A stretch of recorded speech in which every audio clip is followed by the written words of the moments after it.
So, Mr. Chan, is Yes. that right? How are you? Yes. You're a electrical engineer. Yes. Is that correct? Yes. What is your degree? I got a bachelor's in science in electrical engineering Mm-hmm. from a school called Rensselaer Polytechnic Institute, called RPI. Yeah. It was up in upstate New York, Yeah. in Albany, New York. So I guess I got my bachelor's in. And then I got my master's in electrical engineering at Stanford. I got that while I was working. Oh.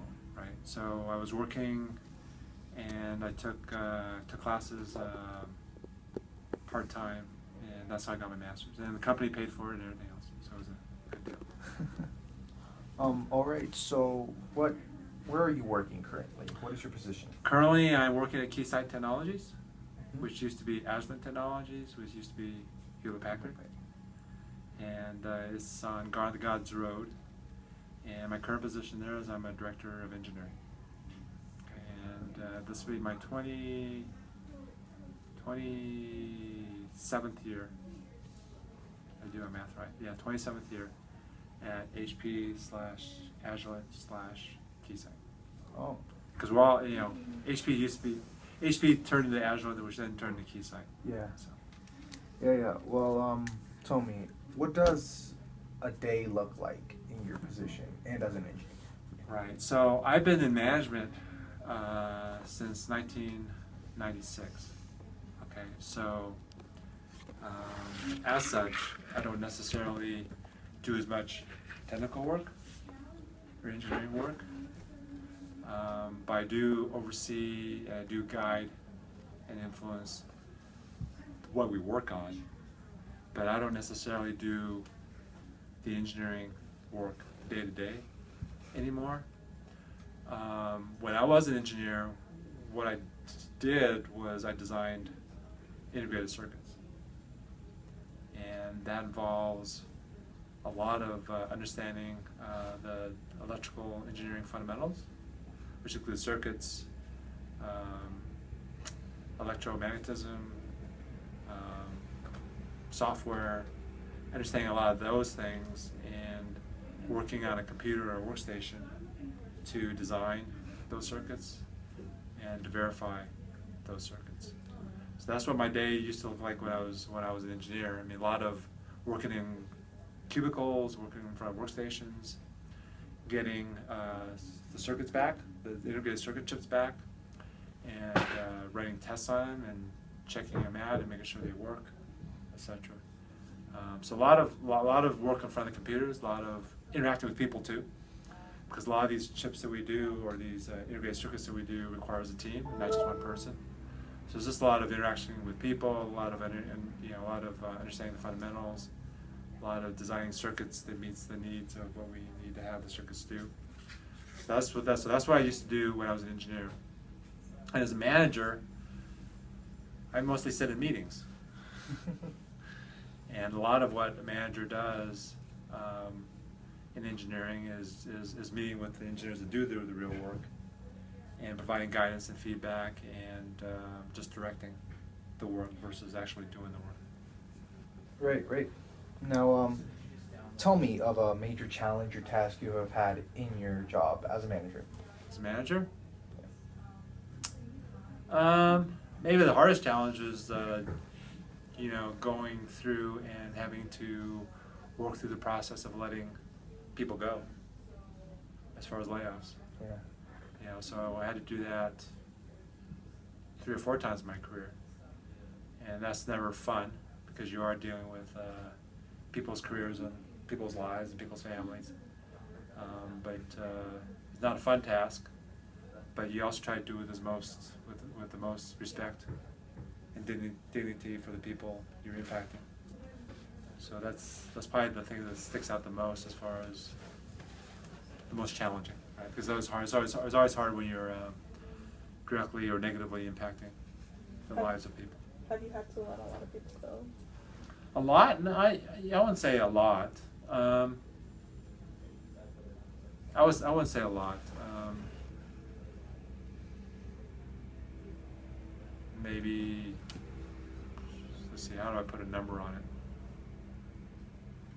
Like I said, it happened in 2002, 2003, 2009 and 2013. Right, so those are 4 times in my career which I had to let people go. All right. For a follow-up question, Yep. what has been a challenging task or challenge that you have had as an engineer? Well, the hardest challenge is, at one point in time in my career, we designed a chip, an integrated circuit, and we design an integrated circuit, you release it, and then another entity makes it for you, right? Fabs it or manufactures it. So we got the chips back. It was on Mother's Day. I remember it was on Mother's Day. So we got the chips back. It was on a Sunday, and it was a critical chip, so we had to go in and we had to go test it, right? So the challenging time was when we got the ASIC back and it didn't work. Right? There were issues with it. So I remember it was Mother's Day because I had to work through Mother's Day, and to use the debug and problem-solving skills to figure out what was wrong, right? So that was challenging because that was the first chip that I was a lead, a project lead or engineering technical lead on the chip, and going in and trying to debug that and figure out what's going on. So that was a challenging time. In the end, we did figure out what was going on. In the end, we did figure out what we need to modify with the design to make it work. So in some sense, it was challenging as an engineer, but in a lot of ways it was rewarding in that we were able to find out what the issue was and able to come up with a solution and get it fixed quite quickly such that we could get the prototypes into our customers' hands. So. All right, then, let me take a big step back here. Yep. What first introduced you into the field of engineering? Well, that was, this was pretty easy, right? Because my brother was an engineer. Oh. He was a double E, right? My parents were not, right? My parents opened a restaurant, a Chinese restaurant. And I realized early on that I didn't want to follow in my parents' footsteps because restaurants are hard work. So there was a path already blazed for me by my brother who was an electrical engineer. So that was the default path for me to take. And then in school, I also liked computers because at the time they were introducing computers. I also liked, I don't know if you guys remember, but we used to have these Radio Shack used to have these electrical kits, which you connected wires up, you built things, and so I liked that. I was good in math and science, so I decided to go into engineering. And the default path was electrical because that's what my brother did. And so I went into college, and that was my initial path. I had a little bit of a detour there. In the first semester, I took a material science course, and that was very interesting. I did well in it. And I was the only freshman taking it, so I did well. So I thought, well, maybe I should do material science. But after talking it through with my brother, I realized that electrical engineering was so broad that even if I didn't like a specific part of electrical engineering, there'd be other parts I would probably find an attraction to. So I stuck with electrical engineering. So that's how I got my start in electrical engineering. And then I got 2 summer internships when I was going to college. One was with General Motors in Rochester, New York. And they're the division that make fuel injectors. Yeah. At the time, and my assignment there was to program these robots that went around and assembled these fuel injectors. So I thought that was a lot of fun. So that reinforced the path of electrical engineering. And then between my sophomore and my junior year, I got another internship for a startup company called Xilinx. I don't know if you've heard of Xilinx. At the time, they were a very unknown company. Right now, they're one of the bigger companies in the world, right? But I did some design there with integrated circuits, and that was a lot of fun. So that really reinforced my path with AA. So it's sort of like a path where there was a default, and as I went along the way, it just got reinforced by the classes I took, and especially by the summer internships, right? Because it's hard with the classes. Yeah. Classes is all book, is all theory, but it was good to have the internship because you do the work for real. Yeah. And that sort of reinforced it for me. So that's how I ended up in AA. Yeah. Just a small follow-up question. Yeah. when you first saw the computer, when you were first fascinated by it, did you ever imagine yourself you would be on the forefront of computer technology? No. No. I remember the first computers I had was the Commodore 64. I don't know if you guys know or Yeah. heard of a Commodore 64, right? Yeah. And then I remember the TRS-80s from Radio Shack, and they're cool to program, cool to play around with. But I never imagined building one or building the components that was inside one. Now,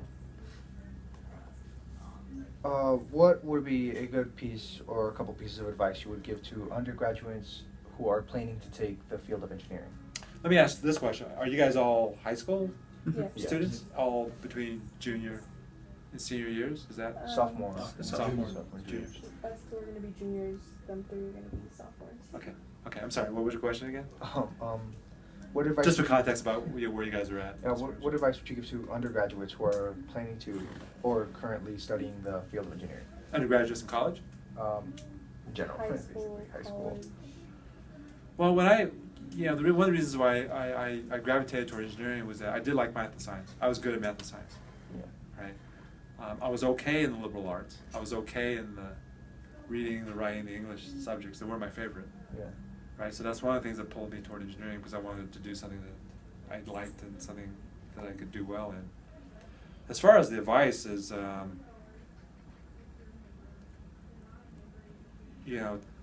take the classes that challenge you.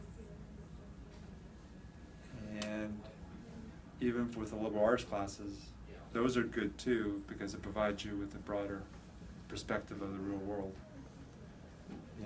Especially as you go out in the real world, I mean, there is a lot of where you have to work with teams and with people. A lot of places where you have to write, give presentations, speak in public, right? So all those things, I think, are important. I think maybe the final thing is, network with just a bunch of people, whether it be professors, whether it be fellow classmates, whether it be people in industry, and through those networks, one of the most valuable things I found about college was just the summer internships. Not the classes per se, but just the summer internships, as far as being able to apply what you learn in school, and also just validating, is this what you want to do for your education, what you want to do for your career, right? So, because I have a daughter who's in college right now. She's between her sophomore and junior years, and she's doing a double major. She's doing a business degree as well as an engineering degree. And one of the most valuable things for her as she's going through college is she's just making a point to just network with all different sorts of people. Again, professors, fellow students, whether they're in the major or not in the major. She's networking with people I know at work, right? And I think that's enabled her to get a broader perspective of the whole education process, the whole field, and it's also enabled her to get her summer internships, for example. Right. I think those are, because through the process of networking, I mean, you do get the opportunities that come your way, whether it be doing research or internships or whatever. All right. Do you have any words regarding the field of engineering or your experiences? I think it's a great field. I mean, you can think about, I came out of school with a 4-year degree, right? And then I got my master's while I was working, right? But the investment in time, as far as college, and as far as the payback, as far as the job you get and the salary and the rewards, I mean, it's a pretty good return on investment. I suppose you go through law school or medical school, right? The rewards might be greater, but you also have to make a bigger investment, right? Law school is 7 years to 8 years. Medical school is 8 to 10 years at least, right? So for the amount of time you're in school and the investment you make, is a pretty darn good return, right? And for me, I mean, I knew I didn't want to get a PhD, right? I wanted to get my master's eventually, which I did, and then I want to get on with my life, right? And that life doesn't necessarily revolve around classes and exams and projects and homework. It was something hanging over your head. I mean, it was nice to come out of school and say, well, I got a job from 8 to 5, sometimes longer, sometimes on the weekends, but it was nice to be able to just go to work and be able to have your evenings free, or to be able to do stuff without something hanging over your head like classes or exams or schools. So I think, especially with engineering, it's a field that not everybody can do, right? So if you have the capability and the skill set and the passion to do it, it's a good field to get into, because it's not an easy field. It's not an easy degree to get. And because of that, because the supply is less, is smaller than the demand, hopefully all you guys would be rewarded for that and have good livings doing engineering. Right? It's also a fun field, right? It's also fun to push the boundaries of what technology could do and be at the forefront of different things, right? It's also exciting. Right. Does anybody have any follow-up questions? I do. Okay. Let me just step back. I mean, what is this program for? I mean, could you give me a little bit of background of how you guys got in this program and why you're doing this? Yeah, it's basically intro to engineering. Okay, it's a class you're taking? Yeah. Okay, at UCCS? Yeah. Okay. Yeah. So you're taking it as high school students. Yes. Cool. Good Well, initiative. yeah. Spending your summers. Yeah, some of us have been in it for 2 years now. Okay. Me and Ian being uprising juniors, we've Okay. been in it since our summer freshman year. Okay. And now we're in our summer sophomore year. And then This is my first year. Yeah, first year. Okay. first year. So what do you do in the class? It's just kind of an introduction. Right now we're working on learning about the different parts of engineering, Okay. the different types, like aerospace compared to computer science compared to electrical, stuff like that. And we're putting it all together into an app. An app? For a An phone, app yeah. Cool. for a phone. Android or iPhone or? Android. Across all fields of the, like you can get on your PC, look at Across it. all media. Yeah. So what does the app do? It will show you menu for the different types of engineering, show you the base salary, a base description. You can click links to go look at more broad information Okay. from the site. So it's sort of like a career thing to help Yes. Yeah. you discover more about engineering and stuff. And we might put the interview in there Okay. as well. That's what the consent was Yeah. for. Okay. Okay. Yeah. I'm sorry, go ahead. Do you work with Richard Stern? Yeah, I do. How is it Right. working with another well-known? What's your relationship with him, basically? Well, he works in the group that uses our integrated circuits that we design, right? And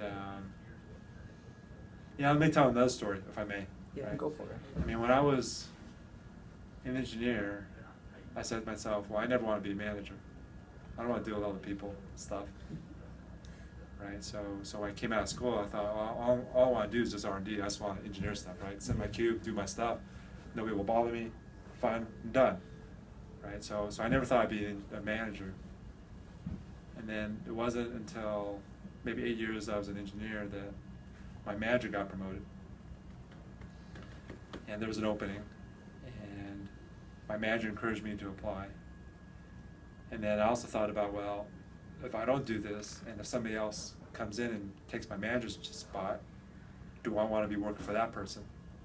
And do I want that person to maybe come in and be the manager and screw it up of what we've been working for so hard for all this time? Mm-hmm. So that was the initial motivation for me wanting to be a manager. Then so I got the first level manager job, and then after a couple of years, things happened where the manager above me got promoted. The same thing, right? They didn't want somebody to screw up what we started, so I applied there, and that's how I sort of moved up. So I guess I'd share that story because, my son, who's a high school, rising senior in high school, right? He's also thinking about being an engineer, and I tell him, just because you're good at math and science, and he's a little more introverted and not a manager type. Neither was I at the time, right? I'd share that story just to let you guys know that over time, as you grow, you may find that you may have an affinity to work on other challenges besides the technical problems. For me right now, I mean, the technical challenges are always interesting. It's always exciting. But the challenging thing I found most about my job is just how to manage people. Because engineering problems are easy, sort of, right? I mean, they all have to obey the laws of physics and chemistry and nature. Mhm. But then people's a whole different. People's a whole different story, right? I mean, I could be managing you one day, and what I do could work, but the next day, it may not work because you're in a different mood, right? So I think, for me, I found that some of the people challenges and the organizational challenges is just as challenging and rewarding as just the technical problems. Anyway, just want to throw that out there. Right. I have a follow-up question too. Yeah. I'm sorry. we- Did I answer your question? Yes. Okay. We were told by Richard Stern and also by you partly that you work on systems for next Yep. next generation technologies. Yep. Give us a sneak peek of what you're working on. Yeah, I give you a broad brush, right? The division in Colorado Springs, they make primarily oscilloscopes, right? So I'm sure you guys know all what oscilloscope is? Yeah. Okay. Yes, no? Kind of. Okay. So an oscilloscope is the most common instrument for electrical engineering. Okay, it measures signals versus time, right? You can capture what the frequency is, you capture what the voltage is, right? Over time, right?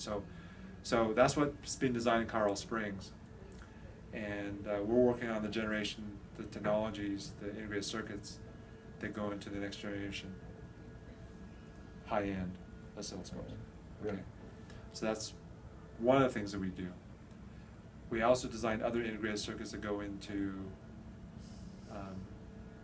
electronic test equipment that tests cell phones, for example, right? And those are more on the wireless and RF measurements. Those are you can't see the signals, right? It's all wireless. So at a high level, we're working on all the integrated circuit technologies that go into the electronic equipment like oscilloscopes and/or equipment that tests cell phones. Does that help? Yeah, that's Without getting too deep into the yeah. Yeah. That's technical details. That's pretty much it. And in the end here we have you small thank you letter. No, you're very welcome. Yeah, and thank you very much. No, any other questions Time. or? No, that's good. So let me ask you, what are you guys interested in?